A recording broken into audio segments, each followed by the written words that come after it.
For years, Ed China was the calm genius behind the bench on wheeler dealers, the man who made impossible repairs look effortless, explaining every nut and bolt with a patience that made even the most complex mechanical jobs seem simple. Viewers around the world admired his towering frame, calm demeanor, and endless curiosity. He wasn't just fixing cars. He was teaching, guiding, and inspiring people to believe that anything could be rebuilt with time and passion. Then one day he vanished. In March 2017, after more than a decade on the show, Ed China shocked millions of fans with a quiet announcement. "I'm afraid it's true, and I'm really sorry," he said in a farewell video. "After 13 years of making wheeler dealers, I'm now going to be leaving the show." The internet exploded with disbelief. Why would someone walk away from a hit series that had made him a household name? The answer, as Ed would later reveal, wasn't about money, fame, or fatigue. It was about principle. The show he helped build had started as a humble British car restoration series, 2 men, a small garage, and a mission to rescue old cars from the scrap heap. Ed handled the mechanics. His co-host Mike Brewer did the buying and selling. Together, they created a unique balance of entertainment and education. What set wheeler dealers apart was Ed's meticulous workshop segments. He showed the real process, the grime, the seized bolts, the challenges that every mechanic faces. But when Discovery Channel moved the show's production from the UK to the United States, things began to change. The producers wanted shorter, faster episodes, less technical detail, and more TV-friendly pacing. Ed disagreed. To him, cutting the mechanical depth meant cutting the soul of the show. It wasn't just about cars, it was about honesty, craftsmanship, and transparency. In his calm but firm way, Ed explained that if the educational value disappeared, so would the integrity of wheeler dealers. And rather than compromise, he walked away. His departure created shockwaves across the automotive world. Fans flooded social media with emotional messages, some supportive, others angry, many heartbroken. To them, Ed was the heart of the show, the quiet expert who turned education into art. Mike Brewer continued the series with a new co-host, but the chemistry that defined wheeler dealers couldn't be replaced. Still, Ed didn't attack or blame anyone. He left with grace, explaining his choice as a matter of principle. Behind the scenes, though, it wasn't easy. Years of tight filming schedules, creative clashes, and production pressure had taken their toll. After leaving, Ed did something rare in the age of constant visibility. He disappeared. For nearly a year, he retreated from the spotlight. No interviews, no news shows, no social media updates. Fans began to wonder, was he done with TV? Was he burned out? Or was he building something in secret? What little was known suggested he had returned to his personal workshop, the same space where he'd once built his famous street-legal sofa and motorized office chair. There, away from the noise of television, Ed was simply being himself again, tinkering, experimenting, and thinking. People close to him described it as a time of quiet recharge. After years of deadlines and producers dictating what to film, he was finally free to create without constraints. There were rumors he was working on electric conversions, transforming classic cars into sustainable machines while keeping their vintage soul intact. Others said he was reviving old inventions. Whatever he was doing, it was clear he hadn't lost his spark. He was just building again for the joy of it. Then, in May 2018, a new video quietly appeared on YouTube. Garage Revival, Episode 1.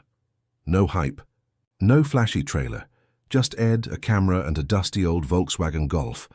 The concept was beautifully simple: help car owners who had stalled mid-restoration finish their projects. It wasn't about perfection or television drama.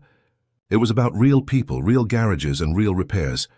The show captured what fans had missed most: authenticity. Ed's calm explanations returned, his familiar hands covered in grease, as he showed viewers exactly what needed to be done and why. There were no scripted moments, no fake deadlines, just a man doing what he loved. Garage Revival was modestly produced, but it resonated deeply. Fans poured into the comments, welcoming him back, thanking him for staying true to his roots. Some said the show felt even better than Wheeler Dealers, because it was honest, personal, and pure. Behind the scenes, Garage Revival was also Ed's experiment in independence. Without studio backing, he could shape every frame exactly how he wanted. The slower pace, the educational tone, and the hands-on realism were all his. It wasn't about chasing fame. It was about reconnecting with the essence of why he loved engineering in the first place. And it worked. The series didn't need to dominate television ratings. It found its home online, where authenticity mattered more than production polish. But while Garage Revival reminded the world who Ed China was, it also hinted that he was evolving into something new. A year later, those lucky enough to visit Ed's garage saw something extraordinary. Behind unmarked doors sat a wonderland of creativity. The street-legal sofa, the motorized bathroom, the bizarre contraptions that once captured public imagination, all still there, surrounded by sketches, parts, and prototypes. But there was also evidence of failure: an abandoned self-steering barstool project, scorched wiring, and a battery pack that had clearly overheated. It was a reminder that invention always comes with risk.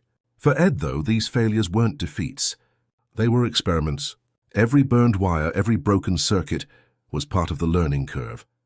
His garage wasn't just a workspace. It was a living laboratory for ideas no one else would dare to try. By 2021, Ed's focus had shifted toward the future of engineering itself. He saw a world moving toward electric vehicles and sustainability, and he wanted to bridge that gap between classic car culture and modern technology. That year, he launched Ed China's Workshop Diaries on YouTube, a new series that invited viewers directly into his world.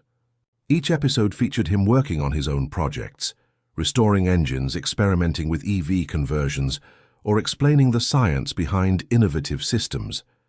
Unlike mainstream shows, there were no sponsors dictating content or editors trimming details. It was pure Ed, curious, methodical, and deeply informative. One episode showed him converting a classic Mini into an electric car, carefully adapting the motor mounts, wiring up the control systems, and explaining every step in plain English. It wasn't about showing off. It was about sharing knowledge, keeping craftsmanship alive in a digital age.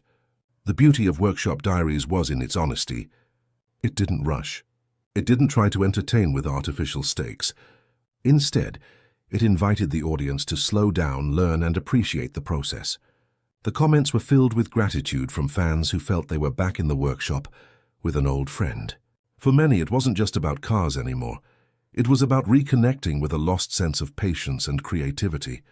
Ed had transformed his YouTube channel into something larger than a show. It became a classroom, a community, and a movement for honest engineering. Over time, it became clear that Ed China's story wasn't about fame or television at all. It was about integrity. In an industry obsessed with speed and spectacle, he stood for something timeless. That quality matters, that craftsmanship deserves respect, and that the journey of creation is as valuable as the finished result. He could have stayed on wheeler dealers, taken the easy money, and played along with the new format. But instead, he walked away to protect what he believed in. That decision made him not just a mechanic, but a symbol of authenticity in a world that often trades it for convenience. Today, Ed continues to produce new episodes, still tinkering, still exploring, still inspiring. His calm voice and steady hands remain a reminder that engineering isn't just about machines, it's about mindset. For every young person picking up a wrench, every home mechanic fighting a stubborn bolt, and every dreamer trying to build something meaningful, Ed China stands as proof that true passion never fades. It just evolves quietly, persistently, like the hum of an engine tuned perfectly by someone who loves what they do. In the end, his story isn't about walking away from television. It's about walking toward truth, creativity, and the kind of work that speaks louder than fame ever could.